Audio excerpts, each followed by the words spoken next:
Hello everyone. आज की class में हम बात करेंगे एक अलग टॉपिक पे, लेकिन ये टॉपिक जो है इससे पहले जो पढ़ा था उसकी कंटिन्यूटी में ही जुड़ा है।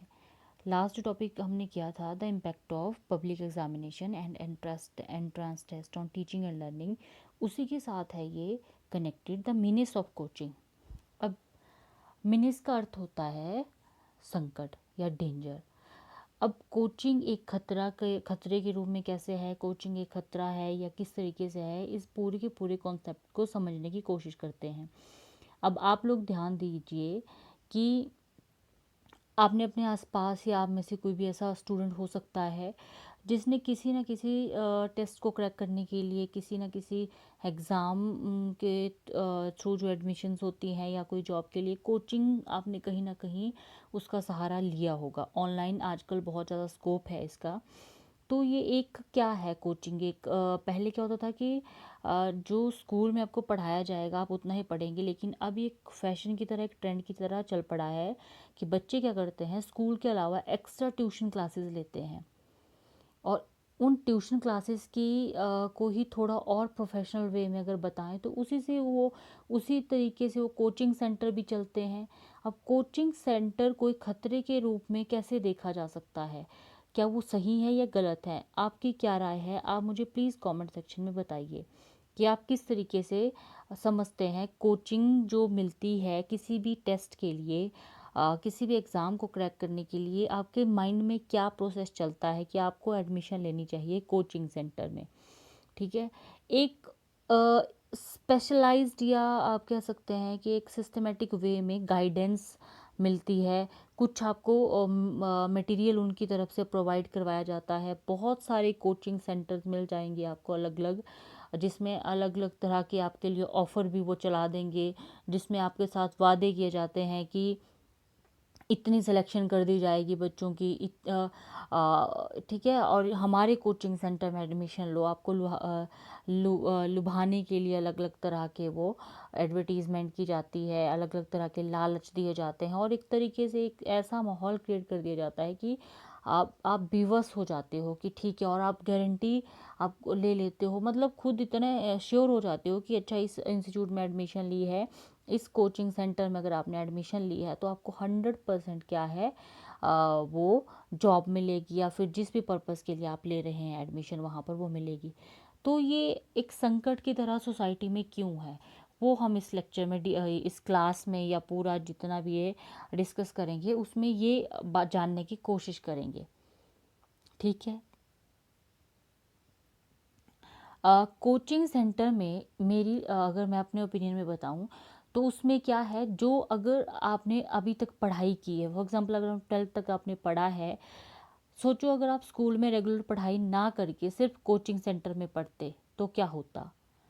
कोचिंग सेंटर में आपको लिमिटेड नॉलेज भी, अगर मैं इसको लिमिटेड नॉलेज इसलिए बोल रही हूँ क्योंकि उसमें क्या है, प्रिसाइज करके आपके पास वो बना बनाया एक तैयार करके चीज़ आपके पास रख दी जाती है, आपने वही वहीं से देखना है और उसको और उसको देख के मतलब जो भी आपका एग्ज़ाम है उसको क्रैक करने की कोशिश आप करते हैं। कुछ वो आपको मटेरियल उसमें प्रोवाइड भी करते हैं, नोट्स बना कर दे देते हैं। लेकिन जैसे मैंने आपको बताया कि अगर आप स्कूल से ही ना पढ़े हो, रेगुलर आपने पढ़ाई नहीं की है, सिर्फ आप कोचिंग सेंटर के ऊपर डिपेंडेंट रहेंगे, मतलब आपकी एजुकेशन जो है जैसे कोचिंग सेंटर में एजुकेशन दी जाती है वैसे ही होती, तो क्या होता, उसका नुकसान क्या है? उसका नुकसान ये था कि आपकी जो कैपेबिलिटीज़ हैं वो उतने अच्छे तरीके से डेवलप नहीं हो पाती। कहते हैं ना कि इंसान जब बहुत ज़्यादा एक्सपीरियंस गेन करता है, ट्रायल एंड एरर इस तरीके से एक्सपीरियंस उसको मिलते हैं तो वो ज़्यादा लर्निंग उसकी होती है। कोचिंग सेंटर में क्या है, अलग अलग तरह से बच्चों से कम मेहनत वो करवा के ज़्यादा खुद मेहनत करने का मतलब यहाँ पर वो आपको नोट्स बनाने के लिए नहीं कहेंगे, वो आपको बने बनाए नोट्स प्रोवाइड कर देंगे, आपको कहेंगे कि आपने सिर्फ इनको पढ़ना है। तो जब आप कोई भी काम खुद से करते हो तो वो ज़्यादा आप उसमें सीखते हो, तो एक तो ये कमी इसमें हो जाती है। बच्चे जो हैं मेहनत करने की आदत उसमें उतनी अच्छे तरीके से डेवलप नहीं होती है। और इसके और भी बहुत ज़्यादा नुकसान हैं जो आपकी नज़र में होंगे, आप मुझे कमेंट सेक्शन में लिखकर बता सकते हो। ठीक है। कोचिंग सेंटर या coaching can not be effective if provided like mass tuition concept.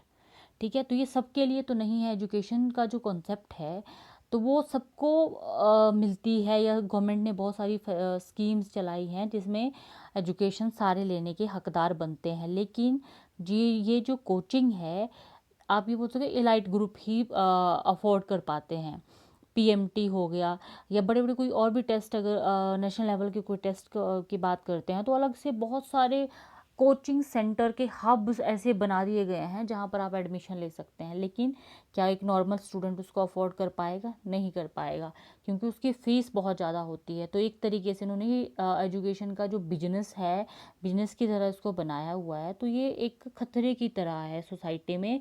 बच्चे पढ़ना चाहते हैं लेकिन उनको कॉलेज में रेगुलर पढ़ने में ज़्यादा इंटरेस्ट नहीं है।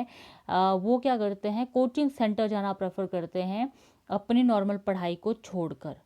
ठीक है, तो ये एक खतरे की तरह नज़र आ रहा है, क्योंकि इसमें बच्चे क्या हैं, अपनी रेगुलर पढ़ाई अगर वो नहीं करेंगे तो वो सारे की सारी स्किल्स को जो उनके बीच में चेंजेस आने चाहिए, वो जो ऑब्जेक्टिव्स हैं फुलफ़िल नहीं हो पाएंगे।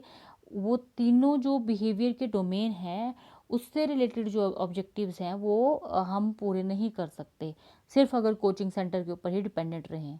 ठीक है, in coaching they select a very small pool of students motivated to put hard effort to gain by collective and specialized guidance. ठीक है, in some coaching who are admitting on serving lakhs of students simply to mind money by cashing on the unreal fad of courses. Lot of students who enroll for coaching classes are at disadvantage in real. ठीक है, a majority of them spend a lot of time on doing something at a place or speed for which they are prepared. ठीक है, एक तरीके से वहाँ पर pressure build करके उनको वो काम करना है, वही करना है।